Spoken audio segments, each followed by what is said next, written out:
السلام عليكم، أهلا وسهلا بكم في فيديو جديد من كورس التسويق من الصفر. فيديو النهارده هنتكلم فيه مع بعض عن إزاي تعمل البحث التسويقي.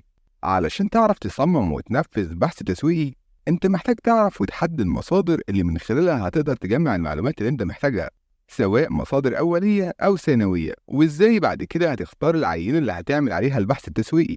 ومحتاج تعرف إيه هي الأساليب الاتصال مع المستهدفين من البحث التسويقي اللي هتستخدمها علشان تجمع البيانات والمعلومات، وإيه هي الأدوات اللي هتعتمد عليها في تنفيذ بحثك التسويقي. وده اللي هتعرفه بالتفصيل في الفيديو ده. خلينا الأول نتكلم عن إيه هي مصادر الحصول على المعلومات في الشركات. زي ما اتفقنا إن البحث التسويقي هو جهد منظم للحصول على المعلومات اللي بيحتاجها مدير التسويق أو متخذ القرار عموما في الشركة. لكن إيه رأيك إذا كان في مصادر أسهل شوية من الجهد المنظم ده علشان تجيب المعلومات؟ عندنا مصادر البيانات بتوفر المعلومات دي بدون ما نحتاج إننا نعمل خطة بحث تسويقي منظمة وننفذها. والمعلومات في المصادر المتاحة ديت ممكن تبقى عن طريق البيانات اللي بتحتفظ بيها الشركة داخليا ومتاحة عندها الانترنال ريكوردز، أو عن طريق الاستخبارات أو التجسس التسويقي على المعلومات المهمة اللي الشركة محتاجة تعرفها. أول حاجة البيانات المتاحة في الشركة الانترنال ريكوردز، والبيانات دي بعتبرها كنز الشركات اللي فاهمة تسويق، لأنها بيانات مجانية ومتاحة وتقدر تفسرها في شكل معلومات مفيدة جدا. وأول مصدر للبيانات ديت هو قواعد البيانات، وأهمها قواعد البيانات عن العميل، واللي بتعملها الشركات علشان تحفظ كل صغيرة وكبيرة عن العميل: جنسه، سنه، عمله، تفضيلاته وأذواقه، رأيه عن المنتج أو الخدمة، اقتراحاته لتحسينها، عدد مرات شرائه، ومدى ولائه للشركة، وكل حاجة تقدر الشركة تعرفها عن العميل. بعد وقت من نشاط الشركة بتلاقي الشركة اللي بتستخدم فكرة قواعد بيانات العملاء إنها وقعت على كنز بيانات بتحولها على إيد خبراء التسويق لصورة واضحة ومفهومة عن احتياجات ورغبات العملاء اللي عندها، وبتبدأ من خلالها تحل مشاكل المنتج أو تطوره حسب الرغبات دي. ومن مصادر البيانات الداخلية للشركة رجال البيع السيلز فورس، واللي تقدر تعرف من خلالهم آراء العملاء وتفضيلاتهم واقتراحاتهم والمشاكل اللي بتقابلهم مع المنتج، وبالتالي تقدر تحلها وتطور المنتج. برضو من المصادر الداخلية هم الوسطاء والموزعين، وطبعا ده بيبان في الشركات اللي بتبيع وبتعتمد في بيعها بشكل كبير على الموزعين زي المتاجر العملاقة الهايبر ماركتس. ولازم يكون في تعاون ما بين المتاجر والأسواق الموزعة دي والشركات، وده التعاون اللي من خلاله هيبقى متاح للشركات إنها تعرف الأذواق والتفضيلات ومعدل الطلب والمشاكل اللي بتقابل المشترين في المتاجر دي. يعني مثلا لما نشوف وول مارت، وهو أكبر سوق تجزئة في العالم، هتلاقيه بيفتح قنوات تعاون بينقل فيها كل البيانات والمعلومات المهمة جدا لاتخاذ القرارات في الشركات الكبيرة اللي بتتعامل معاه زي البي جي مثلا أو يونيليفر. تاني حاجة الاستخبارات التسويقية الماركتينج انتليجنس، وده مفهوم ومصطلح جديد في التسويق، إلا إن فكرته الأساسية موجودة من زمان، والجديد فيها بس إن الشركات بقت تعين متخصصين وخبراء في الشركات كل مهمتهم في الشركة هو الحصول على معلومات عن السوق وعن الشركات المنافسة. يعني مثلا أنت عندك محل بيبيع أجهزة إلكترونية، فتح قدامك محل تاني منافس، يوم افتتاحه هتدخل تتفرج على المحل وتشوف الأجهزة المعروضة فيه، وممكن تشتريها علشان تدرس جودتها، وكمان هتشوف طريقة معاملة العملاء هناك عاملة ازاي. اللي انت عملته ده اسمه التسويقي استخبارات تسويقية، والطريقة دي بتتعمل من زمان. الفكرة الغلط اللي متاخد عن الأسلوب التسويقي ده إن الشركات بتزرع جواسيس جوه الشركات المنافسة، وهتلاقي موظفين من الشركة ديت بيخترقوا أجهزة وقواعد بيانات الشركة التانية. وطبعا الكلام ده غلط وملوش علاقة بالتسويق، وإن كان بيحصل في الواقع أحيانا، وبتبقى عواقبه الأخلاقية والمادية وخيمة على الشركات اللي بتعمل كده. من أشهر الحالات الغير قانونية اللي حصلت بين شركات كبيرة كانت ما بين شركة بروكتر أند جامبل وشركة يونيليفر، واللي فيها استعانت بروكتر أند جامبل بتنفيذيين للدخول لبيانات مهمة عن مستحضرات للعناية بالشعر بتنتجها يونيليفر، ويقال إن P&G دفعت ملايين علشان تسوي الموضوع ده. ومن القصص الطريفة برضه في موضوع التجسس التسويقي هي القصة اللي بيحكيها بيل جيتس المؤسس والمدير التنفيذي لشركة مايكروسوفت، واللي قال فيها إنه كان بيحاول يعرف الوظائف اللي بتطلبها جوجل منافسه اللدود، واتفاجئ وقتها لما لقى إن كتير من الوظائف اللي بتطلبها جوجل ملهاش علاقة بمشروعات جوجل نفسها، وليها علاقة بنظم البرمجة والتشغيل لشركة مايكروسوفت نفسها.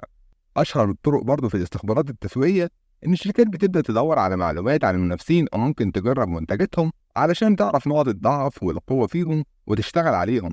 لكن في طرق أبسط من كده شوية ومتاحة فعلا، زي متابعة واستخدام البيانات المتاحة اللي بتنشرها الحكومات والأجهزة المتخصصة في الدولة كل فترة، أو شراء البيانات التسويقية من الشركات المتخصصة اللي تجمعها. وطبعا من أشهر وأقدم الشركات المتخصصة في تجميع البيانات وبيعها للشركات هي شركة نيلسون.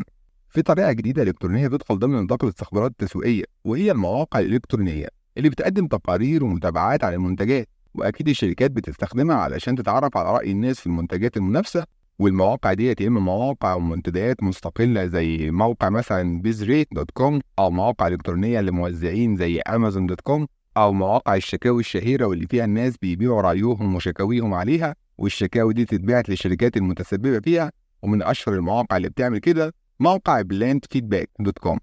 إذا كانت البيانات المتاحة اللي موجودة سواء داخليا في شركة أو بره شركة عن طريق الاستخبارات التسويقية مش كافية لاتخاذ القرار أو حل المشاكل، بتلجأ الشركة للجهد المنظم التسويقي المدروس في الشكل البحث التسويقي. بعد ما خلاص اتكلمنا عن مصادر الحصول على معلومات في الشركات، خلينا نتكلم عن طرق تجميع البيانات الأولية البرايمري داتا. وأول طريقة معانا طريقة الملاحظة الأوبزرفيشن، وهي طريقة قديمة كان بتتبعها الشركات علشان تحصل على المعلومات، وبعدين الطريقة دي اتطورت من ملاحظات عشوائية لطرق ملاحظة متقدمة جدا، ووصلت لدرجة استخدام علم دراسة الأفراد، وهو الأسلوب اللي استخدمته فنادق زي ماريوت، واللي استعانت فيه بخبراء في العلم ده نزلوا في 12 مدينة لمدة 6 أسابيع يراقبوا رواد الفنادق، وبدأوا يتفاعلوا معاهم ويراقبوهم ويراقبوا سلوكهم ويشوفوا مشاكلهم وسجلوا كل حاجة شافوها منهم. ومن خلال الملاحظات ديت قدرت سلسلة فنادق ماريوت إنها تطور من خدماتها وطريقة استضافة النزلاء عندها. ميزة الطريقة ديت في البحث التسويقي إنها بتجاوب على الأسئلة اللي ما بتعرفش طرق الاستبيان التقليدية إنها تجاوبها أو تحلها. مثلا لو شركة ألعاب أطفال حبت تشوف رأي الأطفال في الألعاب الجديدة، أو تتعرف أكتر على سلوكياتهم ورغباتهم بشكل عام، مش هتقدر تعمل استبيانات وتنزل بيها للأطفال تسألهم. بتلجأ الشركات ديت لطريقة الملاحظة، وتحت إشراف مجموعة من الخبراء في المجال ده بيجيبوا الأطفال في معامل خاصة ويجربوا الألعاب ديت على عينة منهم، ويبدأوا يراقبوا سلوكهم، ومن خلال المراقبة ديت بيوصلوا لحلول لمشاكل كتير أو بيجيلهم أفكار لألعاب جديدة. مشكلة طريقة الملاحظة إنها مش بتقدر تجاوب على أسئلة تسويقية لها علاقات بالميول والتفضيلات والأمزجة، وخصوصا إن المشاعر والأمزجة بتتغير على المدى البعيد، وممكن تدي صورة غلط لو اكتفيت بملاحظة شخص لفترة قصيرة. بتكون طريقة الملاحظة في البحث التسويقي مفيدة في حالة إن يكون هدف البحث التسويقي اكتشاف المشاكل وحلها Explorative Research.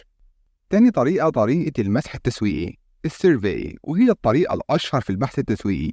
وبتبدأ الشركة تسأل الناس أسئلة معينة تقدر تساعدها في فهم ميولهم ورغباتهم وتفضيلاتهم، وبالتالي هتلاقي إن طريقة الأسئلة هتناسب أهداف البحث الوصفية Descriptive Research. وعلى الرغم من إن أسلوب الأسئلة ده هو الأشهر وإنه مفيد في تجميع معلومات كتيرة ومتنوعة الشركات بتحتاجها، إلا إن المشاكل اللي بتواجه الشركات كتير أثناء تنفيذ النوع ده من البحث. وده لأن ممكن الناس تجاوب غلط، إما مبالغة منهم بحاجات معينة زي واحد مثلا يزود مرتبه عن المرتب اللي بياخده، أو واحدة تقلل سنها عن سنها الحقيقي، وممكن يجاوبوا غلط وهم مش عارفين الإجابة عشان ما يتقالش عليهم مش عارفين. ده غير طبيعة الناس اللي ما عندهاش وقت للاستبيانات دي أو ما عندهاش استعداد للتعاون. حاليا شركات كتير بتتغلب على مشاكل عدم الاستجابة بإنهم بيدوا هدايا وأحيانا فلوس مقابل الإجابة على أسئلة الاستبيانات دي، ودي بتعملها برضو الشركات والمواقع الإلكترونية المتخصصة لتشجيع الناس للتجاوب معاهم في الاستبيانات دي. تاني طريقة طريقة التجريب Experimentation، ودي الطريقة اللي بتحاول بيها الشركة تختبر التعديلات التسويقية اللي بتعملها سواء على المنتج أو السعر أو التوزيع أو الدعاية. يعني لو سلسلة مطاعم هترفع سعر الوجبة عندها 5 جنيه، هتبدأ تختبر التعديلات ديت على مدينة أو منطقة وتقارنها بمدينة أو منطقة تانية مطعم الشركة فيها ثبت السعر زي ما هو من غير زيادة، والمقارنة ديت هتعرفها تأثير التعديل في السعر، بس مع ملاحظة إن كل الأنشطة الباقية زي ما هي. الدعاية ما اتغيرتش، جودة المنتج نفسه ما اتغير، طريقة معاملة الناس ما اتغيرتش. الطريقة ديت هتناسب هدف البحث التسويقي اللي بيختبر العلاقات ما بين السبب والنتيجة الكاجوال ريسيرش. فأول حاجة هتختار العينة السامبلنج. أكيد ما ينفعش تعمل بحث تسويقي على كل الناس أو حتى على كل الناس المحتمل تشتري منتجك، وعشان كده هتختار عينة من الناس دول، وأهم حاجة إنها تكون معبرة وليها علاقة قوية بشريحتك السوقية المستهدفة. وبعد ما يتحدد مين اللي هيتعمل عليه البحث، بيستعين مدير التسويق في المرحلة ديت بخبراء في الإحصاء، هم اللي بيحددوا العينة ديت ونوعها وحجمها، وهم كمان اللي بيبقوا مسؤولين عن تحليل البيانات اللي بتتجمع عن طريق الاستبيانات. وكمان طرق الاتصال الكونتاكت ميثودز. في طرق كتير ممكن تستخدمها الشركة علشان تتواصل مع الأشخاص اللي بيمدوها بالبيانات المطلوبة، وأشهر الطرق ديت 3 طرق رئيسية بتستخدمها الشركات النهاردة علشان تجمع البيانات والمعلومات من الناس، وهم المقابلة الشخصية البيرسونال انترفيوين، والتليفون التليفون انترفيوين، والإنترنت الأونلاين انترفيوين. طريقة المقابلة الشخصية أو البيرسونال هي أقوى الطرق، لأنك بتشوف فيها اللي بتعمل عليه البحث وبتتفاعل معاه وبتعرف بيفكر في إيه وإيه حالته وهو بيجاوب. والطريقة دي اتطورت من المقابلة الشخصية الفردية لفكرة المجموعات المركزة الفوكس جروب انترفيوين، وفيها بيجمع الباحث مجموعة من الناس ويبدأ يركز مناقشته ناحية نقط معينة بيدور حواليها البحث التسويقي. مجموعات التركيز ديت بقت موضة البحث التسويقي في أكبر الشركات، وفيها مزايا كتير منها إنها بتوفر في التكاليف شوية عن مقابلة كل واحد لوحده، وكمان الناس بتشجع بعضها للمناقشة والخروج بأفكار كتير. المقابلات ديت غالبا بتتسجل كتابة أو فيديو أو بتتعمل أونلاين، ومشكلتها الوحيدة الناس ممكن ما تبقاش على راحتها وهي بتدي رأيها في حاجات معينة. عندنا برضو طريقة التليفون انترفيوين، وهي طريقة مشهورة وتكلفتها تعتبر أقل حوالي 4 أضعاف تكلفة طريقة المقابلة الشخصية. الطريقة ديت لجمع البيانات التسويقية قلت فعاليتها جدا دلوقتي مع انشغال الناس وعدم تقبل كتير منهم لفكرة إن حد ياخد منه معلومات أو يبيع ليها عن طريق التليفون أو الموبايل، وهي بدأت تدخل في حيز الطرق القديمة زي طريقة تجميع البيانات عن طريق البريد. تالت طريقة أو أكثرها نمو في الفترة الأخيرة هي طريقة الإنترنت أو تجميع البيانات أونلاين الأونلاين انترفيوينج. في الطريقة ديت بتبعت الشركة الأسئلة اللي عاوز الناس تجاوبها سواء عن طريق الميل أو الويب سايت الخاص بالشركة في شكل نوافذ بتطلع قدامه وهو بيقلب في الموقع الويب بوبيس، أو عن طريق التفاعل مع الناس في مجموعات التركيز الإلكتروني. لحد هنا نكون انتهينا من الفيديو ده. الفيديو الجاي هنتكلم فيه عن أدوات البحث التسويقي ومشاكل البحث التسويقي. ما تنساش لو عجبك الفيديو اعمل لايك للفيديو واشترك في القناة علشان تشوف الفيديوهات الجاية، ولو عندك أي استفسار ما تنساش تكتبه في التعليقات. السلام عليكم.